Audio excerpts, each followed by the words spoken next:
First மேட்ச்சும் PR போகலான்னு போச்சு. சரி நான் நல்லா கில் அடிச்சுன்னே இருந்தேன். திடீர்னு பார்த்தா இந்த பொண்ணு அந்த லாக்கை நம்ம நோட் பண்ணி வச்சுக்காங்க. நான் ஏன்னு சொல்கிறேன்னா, சரி மேலே பீமா சக்திக்கு மேலே போவோம் அப்படி மறுபடியும் அந்த பொண்ணு அங்கே இருக்கான்னு பார்க்கலாம்னு நினச்சேன். கரெக்டாக அந்த பொண்ணு இருந்துச்சு போல தெரியுது. அன்னைக்கு ஓட்டுறதோட அன்னைக்கு நீ இவ தான் நம்ம கண்டென்ட்னு சொல்லி தூக்கூட அன்னைக்கு அவளை கட்டி தூக்கி அடிச்சு பிடிச்சிட்டு அப்படியே டெபிட்டி பண்ணி வச்சுருந்தோம் போல தெரியுது.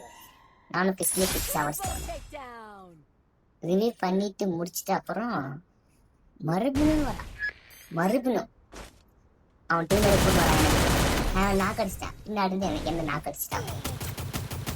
அவன் எனக்கு இல்லை கேட்டு சாப்பிடுது. இவன் ரெண்டு சொல்கிறான், என்ன எத்தனை விடா சாவ நீ எத்தனை விட ரிவ்யூ பண்ணுறது ஒன்று கோச்சிக்காக ரிவ்யூ பண்ணுற பங்க என்னடா பண்ணி பிட்டர் பண்ணுறேன்னு சொல்லி இவன் ரிவ்யூ பண்ண சொன்னேன். அதே பொண்ணு மறுபடியும் கீழே ஓடி நின்றுச்சு. எத்தனை வேணா இவளை நாக்கு அடிச்சு மாதிரி இன்னைக்கு என் கோவத்தை ஃபுல்லாக தீத்துட்டேன். இவன் மேலே எமோட்டை போட்டு அடி அடி அடி அடி இந்த பொண்ணு கீழே கொடுக்க மாட்டேங்குதுப்பா. சரி நாமளே கீழே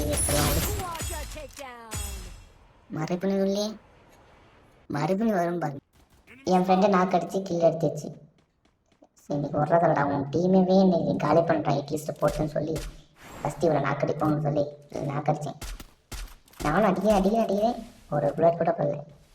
டெமிட்ரி போட்டாங்க. இன்னைக்கு காலி தான் நம்ம நினச்சா வந்து அவன் நம்மளை பார்த்து பயந்து வர்றான்.